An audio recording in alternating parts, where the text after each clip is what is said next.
अभी 5 वर्ष की अवस्था थी, मुझे देश काल का कुछ ज्ञान नहीं था। एक दिन मुझे सूचना मिली कि मेरी माँ गौ दूहने के लिए घर से बाहर निकली थी, रास्ते में काले सर्प ने डस लिया। अब सर्प का क्या दोष, पैर छू गया होगा, काल की प्रेरणा, उसने डस लिया। माँ पधारी, मैंने सोचा महामंगल हो गया। ये लो, मैं तुम्हें अपने पूर्व चरित्र को बताता हूँ देवर्षि नारद। ये पिछले कल्प की बात, युग की नहीं, कल्प की बात। मुझे तीनों काल का ज्ञान है। मैं वेदवादी ब्राह्मणों की एक दासी का लड़का था। ये पहले बहुत सुंदर गंधर्व थे, उपबर्हण, जो देवर्षि नारद जी अपनी कथा सुना रहे कि मैं पूर्व जन्म में दासी पुत्र था, उसके पहले उपबर्हण नाम के गंधर्व थे और बहुत ही सुंदर। इनको इतना सब पसंद करते थे, चाहे कोई भी हो, कि इनका दर्शन करना, इनसे संभाषण करना। चित्ररथ गंधर्व ने 50 दिव्य सुंदर अपनी पुत्रियों को, उपबर्हण को ब्याहा था, बड़े ही सुंदर। एक बार ब्रह्मा जी ने भी इनको अपनी सभा में गाने के लिए बुलाया, उपबर्हण को, भगवान का यश गाने। अब ये उस सभा में तो गए, बहुत रूपवान थे, जो देखे लुभायमान हो जाए। तो ये भगवान का यश न गा करके जो अप्सराएं और सब, तो रूप सौंदर्य सांसारिक गाने लगे। ब्रह्मा जी गए, सभा में बुलाए गए, हरि यश गान करने के लिए तुमने सांसारिक रूपों का गायन किया, इसलिए तुम दंड के अधिकारी हो, जाओ नीच योनि को प्राप्त हो। तुम्हें गर्व है अपने इस रूप का, जाओ तुम नीच योनि को प्राप्त। शाप सुनते तत्काल शरीर क्षीण हो गया, नष्ट हो गया। और ये कालांतर में द्रुमिल गोप की पत्नी कलावती के गर्भ से प्रकट हुए। किसी कारण से द्रुमिल गोप जब पधार गए तो कलावती इनको एक लेकर, साधु सेवी ब्राह्मण थे, उनके यहाँ दासी भाव से रहकर इनका पालन पोषण करने लगे। तो वही कह रहे हैं कि मैं पिछले कल्प के अपने पूर्व जीवन में वेदवादी ब्राह्मणों की एक दासी का लड़का था। वर्षा ऋतु में चातुर्मास जैसे चल रहा है, तो महात्मा जन एक स्थान पर 4 महीने टिकते। प्रायः ऐसा पहले से वो स्थान देख लेते थे कि जहाँ 4 महीना भिक्षा मिलेगी, और वो 4 महीना वर्षा में एक जगह रहते थे। वो जब देव उत्तिष्ठिनी एकादशी आती है, तब फिर सब चातुर्मास पूर्ण करके भ्रमण करते थे। तो ऐसा ही उन ब्राह्मण के यहाँ चातुर्मास करने बड़े महात्मा जन आए। तो उन ब्राह्मण ने मुझको, मेरी बाल्यावस्था थी, देवर्षि नारद जी कह रहे, उन संतों की सेवा में नियुक्त कर दिया। देखो, संत सभा में अपराध किया, ब्रह्मा जी की सभा संत ही सभा तो है, तो नीची गति को प्राप्त हुए। अब यहां संत सेवा, तो सर्वोत्तम गति को प्राप्त होंगे। मुझे संत सेवा में नियुक्त कर दिया गया। ये बड़ा सौभाग्य होता है जब संत सेवा का अवसर मिले, उनके चरण धोने का, उनको परोस के पवाने का, उनकी जूठल पत्तल फेंकने का, उनकी पत्तल से जूठे किनका लेकर, बड़ा इससे जो भगवत प्रेमी महात्मा, ये संसारिक लोग उपहास करेंगे, न मत सुनना। यद्यपि मैं बालक था, पर मैं संतों के सामने बहुत सौम्य होकर रहता, चंचलता नहीं करता। बालक था, इसलिए हमारी इंद्रिय विषय भोग संबंधी कोई चेष्टा ही नहीं थी, और खेल कूद में मेरी रति नहीं थी।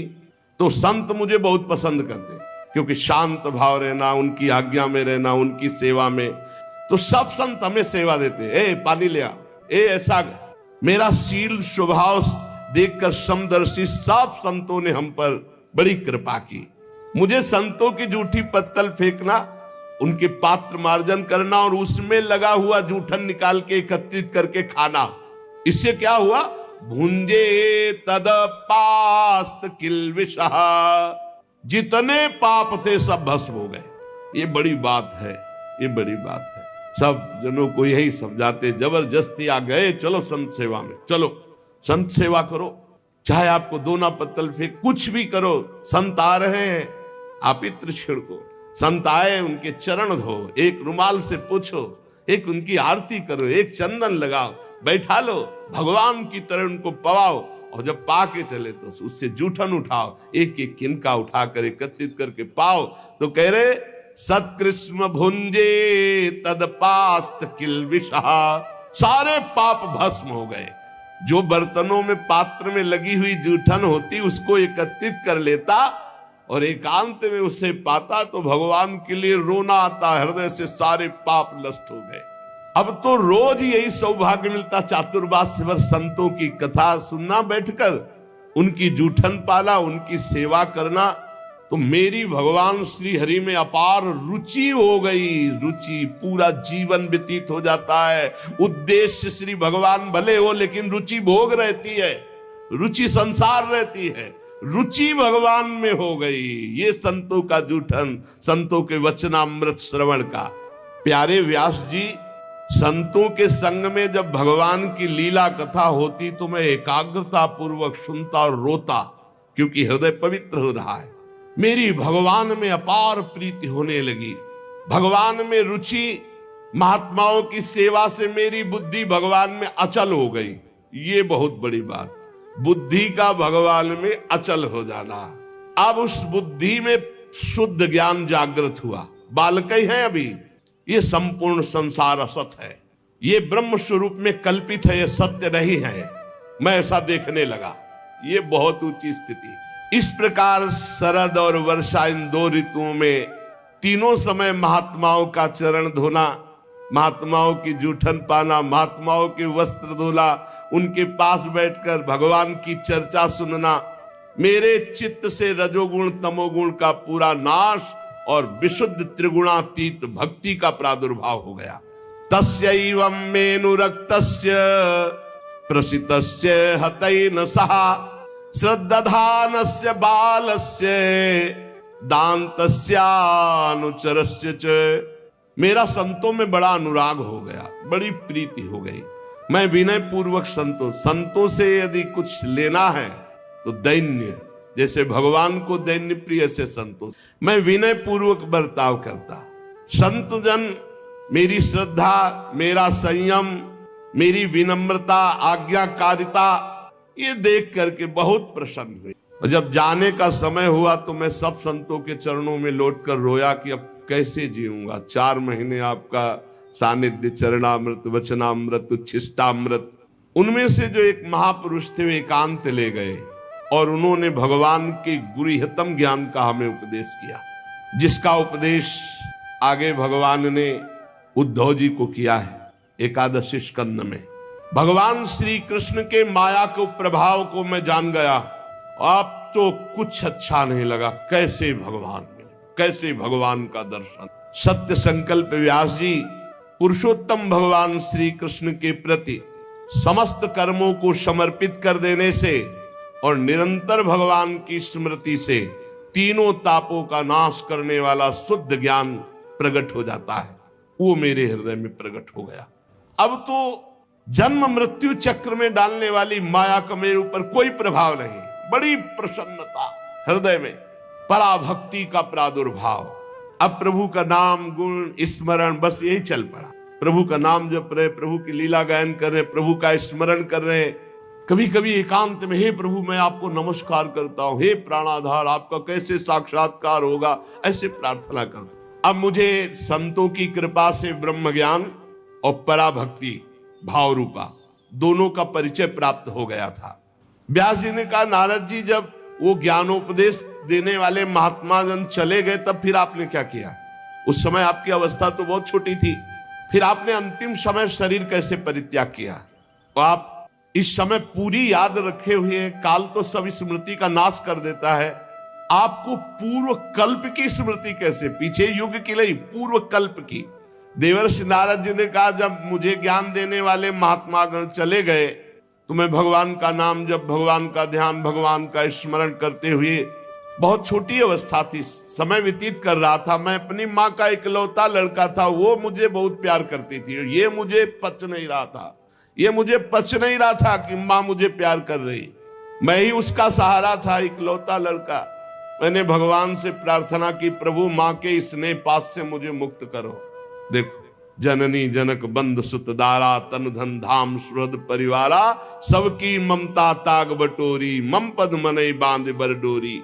मेरी योग क्षेम की चिंता माँ बहुत करती, हर समय खाया कि नहीं खाया, ऐसा वैसा, और ये मुझे बहुत अखरता क्योंकि मेरे ध्यान में विक्षेप पड़ता। कठपुतली जैसे नचाने वाले की इच्छा के अनुसार नाचती है। भगवान व्यासदेव जी से देवर्षि नारद जी कहते, संसार चक्र जिनसे चलता है वो ईश्वरों के ईश्वर भगवान श्री कृष्ण। मैंने भी सोचा भगवान का जब विधान कोई होगा तभी मुक्त हो पाऊंगा। अभी 5 वर्ष की अवस्था थी, मुझे देश काल का कुछ ज्ञान नहीं था। एक दिन मुझे सूचना मिली कि मेरी माँ गौ दूहने के लिए घर से बाहर निकली थी। रास्ते में काले सर्प ने डस लिया। अब सर्प का क्या दोष, पैर छू गया होगा, काल की प्रेरणा, उसने डस लिया। माँ पधारी, मैंने सोचा महामंगल हो गया। ये लो, यह है भक्तों का हृदय। महामंगल में जोई जोई प्यारो करे सोई मोहि भावे। अब तो कोई रोक टोक नहीं ना, कोई प्यार कर। भक्तों को डर किससे लगता है जानते हो?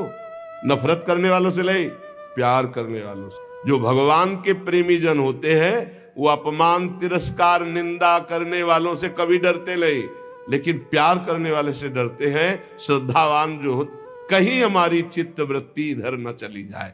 नारद जी ने कहा महामंगल, महामंगल बड़ा अनुग्रह है, और चल पड़े उत्तर दिशा की ओर। बस चलते ही गए।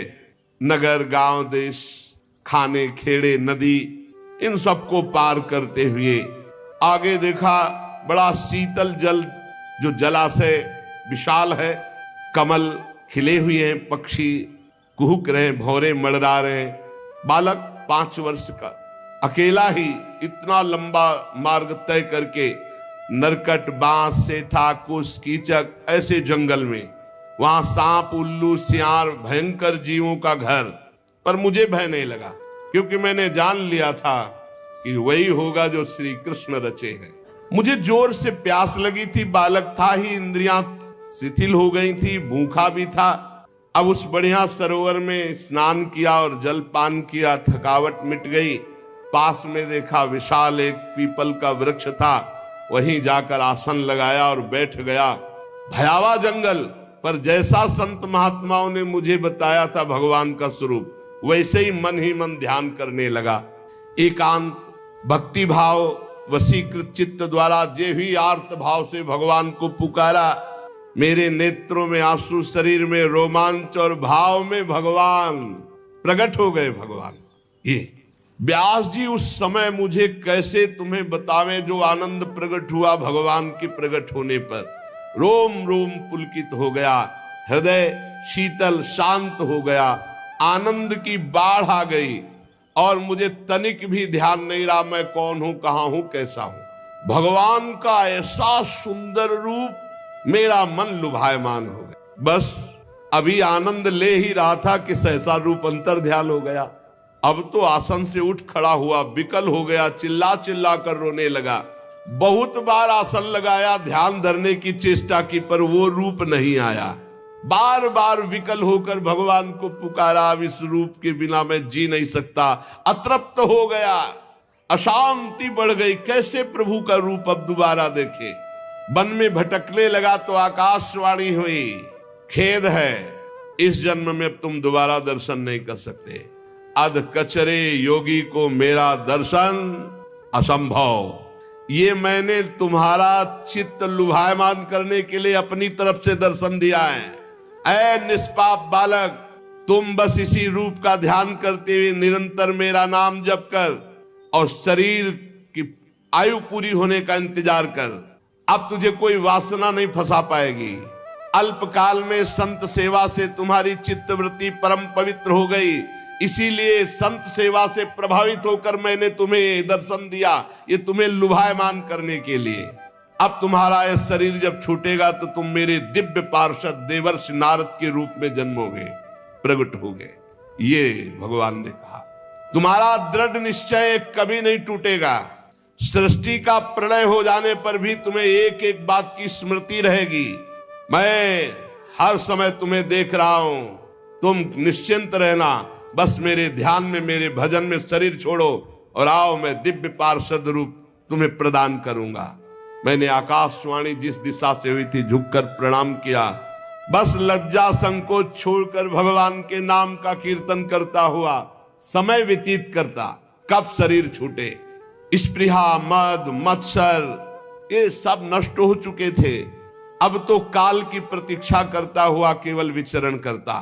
भगवान की कृपा से मेरा हृदय कृष्ण प्रेम से भर गया। जैसे बिजली कौंधती ऐसे अचानक मृत्यु आई और मेरे शरीर को नष्ट कर दिया। जे भी शरीर नष्ट हुआ तो सीधे भगवान के समीप गया और भगवान ने मुझे दिव्य चिदानंदमय देवर्षि नारद शरीर दिया।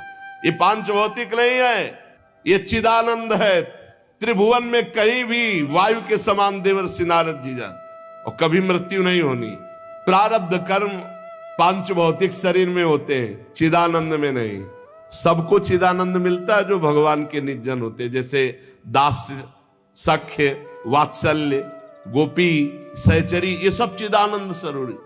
जब भगवान नारायण कारणों प्रणयकालीन समुद्र के जल में शयन करते हैं, उस समय भगवान ब्रह्मा जी सारी सृष्टि को समेट के, जैसे दुकानदार अपनी पूरी दुकान को समेट के घर जाता है, ऐसे सब समेट के भगवान की श्वास के साथ उनके उदर में जाके पूरी सृष्टि लेके शयन करते हैं।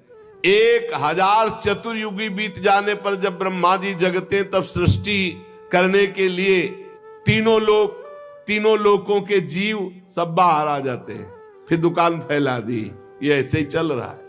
मैं भगवान की कृपा से बैकुंठ से लेकर अनंत जितनी रचना है, सब में बिना रोक टोक के विचरण करता हूं। मेरा कभी एक क्षण के लिए भी भगवान का भजन नहीं छूटता। और भगवान ने मुझे अपने कर कमल से स्वर ब्रह्म ये वीणा दी है, और इस वीणा में सारे गा मा पा ध नी, सा सडज, र ऋषभ, गा गांधार, मा मध्यम, पा पंचम, धा धैवत और ना निषाद, ये सातों स्वर, सातों राग, ये सब विराजमान है इस वीणा में। षडज, ऋषभ, गांधार, मध्यम, पंचम, धैवत, निषाद, सारे गा मा पा ध नी, ये विभूषित दिव्य वीणा है। इसमें मैं भगवान के नाम का और लीलाओं का गायन करता रहता हूं, और जब चाहता हूं उसी समय प्रभु प्रकट होकर मुझे दर्शन देते हैं। जब जब जहां पुकारा भगवान वही है। कैसा सौभाग्य ये भजन का फल। तुरंत बुलाने पर तुरंत आकर भगवान हमें दर्शन देते। देवर्षि नारद जी के तुरंत आहूत यु में शीघ्रम दर्शनम याति चेतसी, हे कृष्ण। तो उसी समय, जिस समय पुकारा, तो कह रहे हैं आहूत यु में शीघ्रम दर्शनम याति चेतसी, उसी समय शीघ्रता पूर्वक भगवान आते हैं। जिन लोगों का चित्त निरंतर विषय भोगों की कामना से आतुर हो रहा है, उनके लिए बात समझना भी बड़ा कठिन होगा।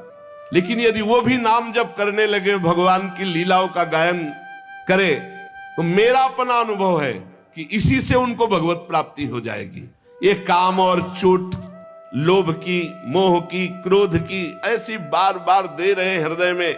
भगवान के नाम जप से और लीला गायन से जैसी शांति मिलती, वैसी किसी और साधना से नहीं। बार बार इस बात को पकड़ लो। यम नियम आदि योग मार्गों से वैसी शांति नहीं मिलती। व्यास जी, आप निष्पाप हैं। आपने मुझसे जो कुछ पूछा था, वो अपने जन्म और साधन का रहस्य और आपकी आत्मतुष्टि का उपाय मैंने बतला दिया।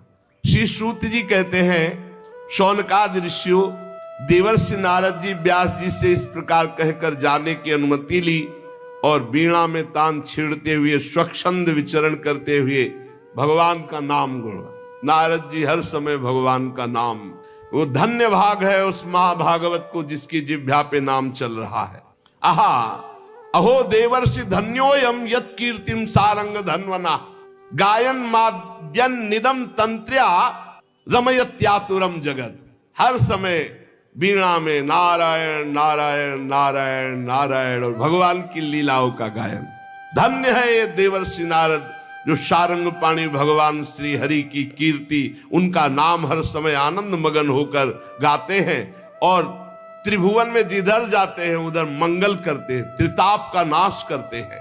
श्री शौनक जी ने पूछा, सूत जी, सर्वज्ञ एवं सर्वशक्तिमान भगवान व्यास देव जी ने जब नारद जी का ये वचन सुना, फिर उनके चले जाने पर उन्होंने क्या किया? श्री सूत जी ने कहा, ब्रह्म नदी सरस्वती के पश्चिम तट पर शाम्याप्रास नामक एक आश्रम है। वहां ऋषियों के यज्ञ चलते ही रहते हैं। वहीं व्यास जी का अपना आश्रम है। उसके चारों ओर बेर का सुंदर वन है।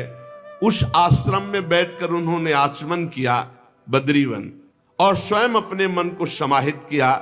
उन्होंने भक्ति योग के द्वारा अपने मन को पूर्णतया एकाग्र और निर्मल करके आदि पुरुष परमात्मा और उनके आश्रय में रहने वाली माया को देखा।